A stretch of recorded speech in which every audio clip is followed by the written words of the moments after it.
Komitmen ini kan penting untuk memberikan fondasi hubungan, ya, agar hubungan ini kuat karena sudah memiliki komitmen di masing-masing pihak. Tapi kalau wanita yang gampang dirayu, maka ia akan menolak. Saksikan dan dukung terus channel Kang Kumis, mengulas seputar problem rumah tangga, percintaan hingga masalah perselingkuhan. Assalamualaikum warahmatullahi wabarakatuh. Kembali lagi bersama saya Kang Kumis. Pada kesempatan kali ini Kang Kumis kembali bersama sahabat semua, tentunya masih di channel Kang Kumis. Channel yang tidak pernah bosan membahas seputar kehidupan rumah tangga, ya. Pada kesempatan kali ini Kang Kumis ingin membahas mengenai ciri istri yang gampang dirayu pria lain. Di sini ada 6 tanda, ya. Di sini ada 6 tanda yang perlu Anda pahami. Kira-kira apa saja, ya? Oke, sebelum lanjut ke topik, ada saja silakan sahabat semua subscribe, like, dan komen di channel Kang Kumis agar sahabat semua tidak ketinggalan informasi-informasi terbarunya. Nah, kira-kira istri yang mudah dirayu sama pria lain ini yang seperti apa?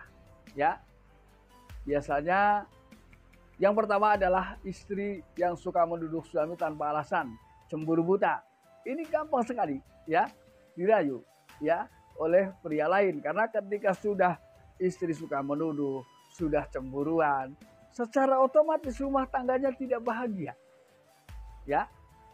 Orang kalau sudah tidak bahagia sangat mudah mengambil keputusan yang ada saja pada saat itu. Jadi kelabilan ini akan menimpa seseorang yang memang kondisi psikologisnya ini tidak mendapatkan ketenangan.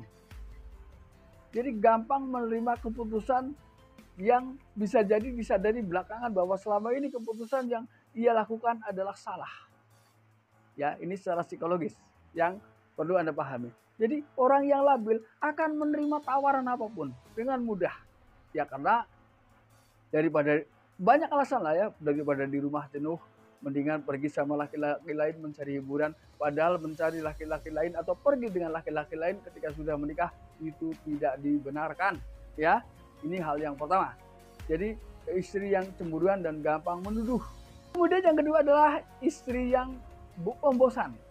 Ya, pembosan dan dia tidak mau berbicara dengan suami, tidak mau berusaha mencari solusi bagaimana melawan rasa bosan itu. Karena Anda paham, kita paham, semua paham bahwa rasa bosan pasti dimiliki oleh setiap orang, bukan hanya pria, bukan hanya wanita, tapi semua, ya. Ya, bahkan mohon maaf, binatang saja punya rasa bosan, apalagi kita manusia, ya. Namun bagaimana kita menciptakan hal-hal baru dengan pasangan untuk menetralisir adanya kebosanan. Ini yang harus dilakukan. Bukan bosan terus ganti, bukan itu. Nanti kapan selesainya rumah tangganya, ya. Sebetulnya kalau jujur, semua orang juga pengen begitu barangkali, ya. Cuman kan kita terbentur aturan, ya. Lalu yang ketiga adalah minimnya sebuah komunikasi. Ya. Jadi kita tidak mampu mengetahui apa yang diinginkan satu sama lain karena adanya terbenturnya minimnya komunikasi. Ya, mungkin bicara dengan pasangan sekedarnya saja, namun inti perasaan yang sedang dialami tidak pernah disampaikan. Jadi sama-sama tidak ngerti. Bisa jadi si suami dan istri punya keinginan yang sama, namun karena komunikasi tidak terbuka, maka sulit dipahami, ya. Bisa jadi selama ini memang antara suami istri sepaham. Suami istri sebetulnya saling mencintai, tapi karena tidak ada komunikasi, sulit dimengerti. Yang ada salah paham karena bisa jadi masing-masing tidak mau memberi dan menerima penjelasan ketika sedang ada hal-hal yang perlu dibicarakan dengan suami dengan istri, ya. Ada hal-hal yang selayaknya pasangan tahu tidak diberitahu. Ini masalahnya. Maka perbaiki komunikasi mulai saat ini, ya. Perbaiki komunikasi. Kalau sewaktu-waktu terjadi salah paham itu wajar. Cuman luruskan, ya. Luruskan bahwa selama ini tidak seperti yang Anda pikirkan. Tidak selama ini tidak seperti yang Anda lihat, ya. Bisa jadi Anda berdua adalah suami istri yang setia, namun karena tertutup, tidak bisa, ya. Ini. Lalu yang keempat adalah istri yang tidak pernah puas, baik dari sisi seksualitas ataupun dari sisi emosional, ataupun dari sisi harta. Ya, karena perselingkuhan ini akan terjadi itu sesuai dengan niat dan tujuan. Misalnya saya selingkuh sama si A karena hartanya, selingkuh sama si B karena ketampanannya, selingkuh sama si C karena butuh ketenaran, selingkuh sama si D karena kesepian. Ini kan beragam alasan utamanya. Ya, ini. Jadi banyak hal yang harus kita pahami.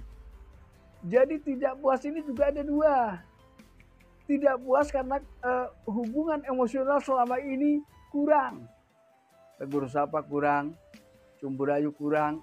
Ini juga berpengaruh terhadap keharmonisan rumah tangga.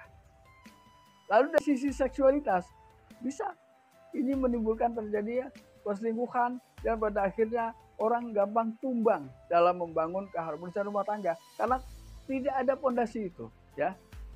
Lalu yang kelima, ciri-ciri istri yang gampang dirayu oleh pria lain ini tidak pernah mau berkomitmen. Dia akan selalu menolak komitmen karena komitmen dianggap sebuah belenggu, dianggap sebuah hal yang menghalangi sebuah hubungan yang pada akhirnya seseorang tidak memiliki keleluasaan untuk berhubungan dengan orang lain, dengan pria lain dengan tujuan perselingkuhan. Ya, itu. Kalau berhubungan dengan orang lain untuk sekedar berteman, itu kan tidak masalah. Tapi biasanya komitmen yang ditakuti itu adalah karena ia tidak bisa mendapatkan kebebasan dari sisi itu. Ya, dia menganggap komitmen ini sebuah delusi, sebuah penghalang. Padahal itu adalah dasar yang kuat untuk menciptakan sebuah keharmonisan. Setidaknya kita punya alasan. Ketika misalnya si istri melanggar komitmen, si suami bisa bisalah ya menjelaskan bahwa kita sudah berkomitmen. Karena komitmen yang dibangun tentunya kedua belah pihak sudah memahami konsekuensi yang bakal diterima ketika keduanya melanggar komitmen. Ini kan penting untuk memberikan fondasi hubungan, ya, agar hubungan ini kuat karena sudah memiliki komitmen di masing-masing pihak. Tapi kalau wanita yang gampang dirayu maka ia akan menolak segala bentuk komitmen. Ya, jelas. Lalu kemudian yang keenam adalah kurang perhatian. Nah, ini yang perlu kita jabarkan sedikit ya. Bisa jadi karena si istri juga kurang perhatian sama suami. Karena ia sebetulnya juga ingin diperhatikan oleh pria lain.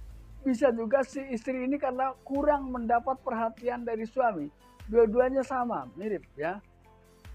Maka di sini perhatian ini penting ya.